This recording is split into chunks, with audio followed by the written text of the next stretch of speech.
Yo tout le monde, c'est Ivox, on se retrouve aujourd'hui pour une nouvelle vidéo, présentation d'une petite télé 32 pouces qui m'a gentiment été envoyée par Metz. Donc pour la référence, c'est écrit là, c'est la 32 MQ F7000Z.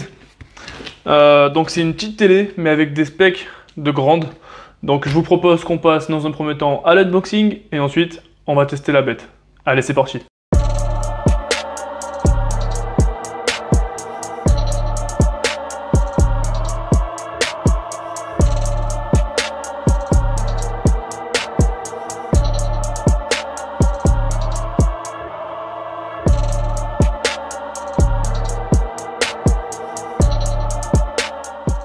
Ok, donc voilà, la télé est déballée. Avec, on retrouve une télécommande. Les piles sont incluses, il faudra juste venir les mettre. Hop, on a le câble d'alimentation et avec le manuel d'utilisation. Donc voici le derrière.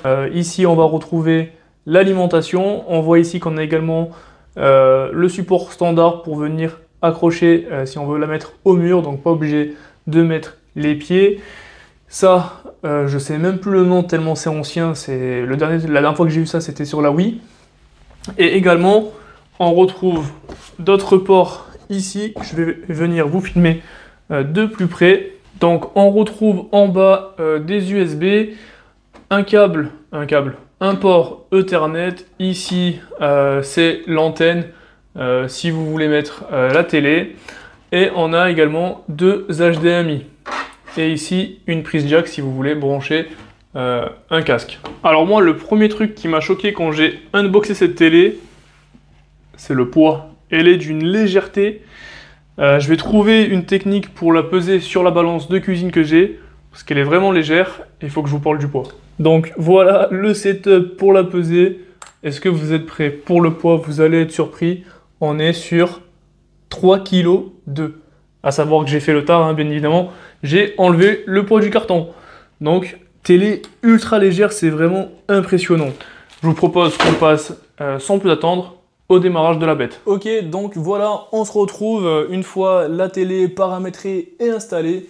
Donc ça s'est fait plutôt rapidement, puisque la télé tourne sur Google TV. Donc j'ai reçu une notification sur mon téléphone, et en quelques clics, la télé était configurée. Donc ça, c'est vraiment un point fort, c'est que c'est ultra rapide.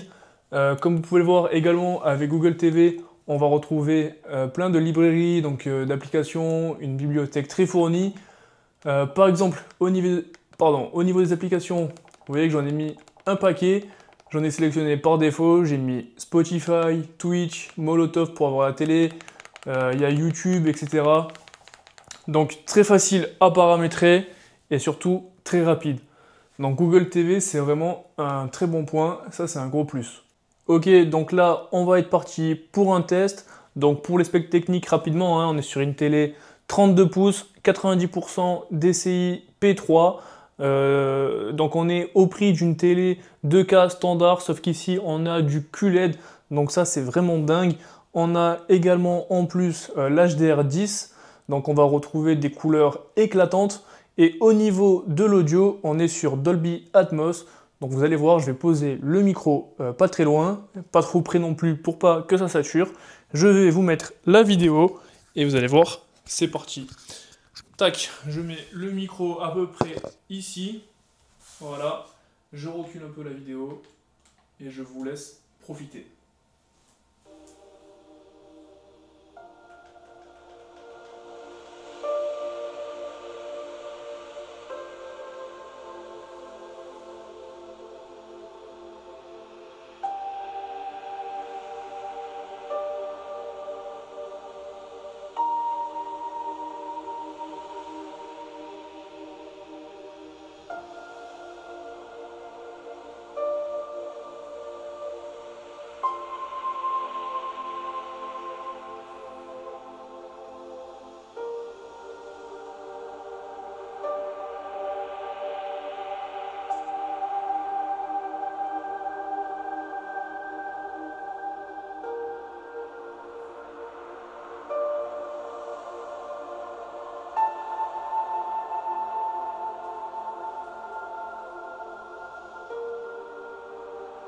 Ok, donc voilà pour le test vidéo. Honnêtement, on a des très belles couleurs, un très beau rendu. J'espère que j'aurais pas mis le micro trop près et que ça n'a pas grésillé. En tout cas, on a un très bon son. Ça, c'est vraiment caractéristique du Dolby Audio. On retrouve également sur cette télé 2 haut-parleurs de 10 watts. Donc pour ce gabarit, une aussi petite télé, vous avez vu là, j'étais même pas au maximum. Ça dégage vraiment un très bon son. Donc il y a vraiment de quoi faire.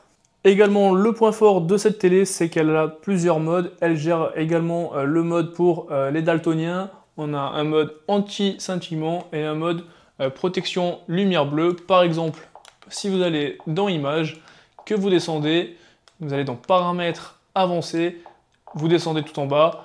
Ici, on va retrouver la protection des yeux. Donc, on peut venir la régler à différents niveaux. Donc, le maximum haut, intermédiaire, bas et complètement l'arrêter. Également, on va pouvoir retrouver plusieurs profils. Donc là, on est en mode économie d'énergie et vous allez pouvoir passer, par exemple là, hop, en mode jeu. On voit qu'on a différents réglages. Donc vous pouvez venir les régler vous. On a film, sport, vive, standard, utilisateur. Donc plein de réglages. Je vais par exemple vous montrer jeu vidéo. Et je vais vous montrer ce que ça rend sur un jeu vidéo, vous allez voir, c'est plutôt agréable. Voilà, donc là, par exemple, on se retrouve sur CSGO. Vous voyez que c'est très agréable à jouer. Alors bien sûr, on sera bridé à 60 fps. Donc pour des jeux compétitifs, je vous conseille tout de même de passer sur une gamme au-dessus. Mais par exemple, pour tous les gens qui veulent jouer à la Wii, à la Switch, etc., c'est vraiment une télé parfaite parce qu'en plus, elle ne prend pas de place. Donc vous pouvez vraiment la mettre là où vous souhaitez. Si vous avez un petit bureau, bah, par exemple, ça rentre parfaitement. Donc ça, c'est vraiment top. Ok, donc on se retrouve pour la conclusion de cette télé 32 pouces QLED. Honnêtement, très bonne télé, très belle qualité d'image, le son est plutôt correct, rien à dire. Si cette télé vous intéresse, je vous mets tous les liens en description. C'était Evox, ciao tout le monde.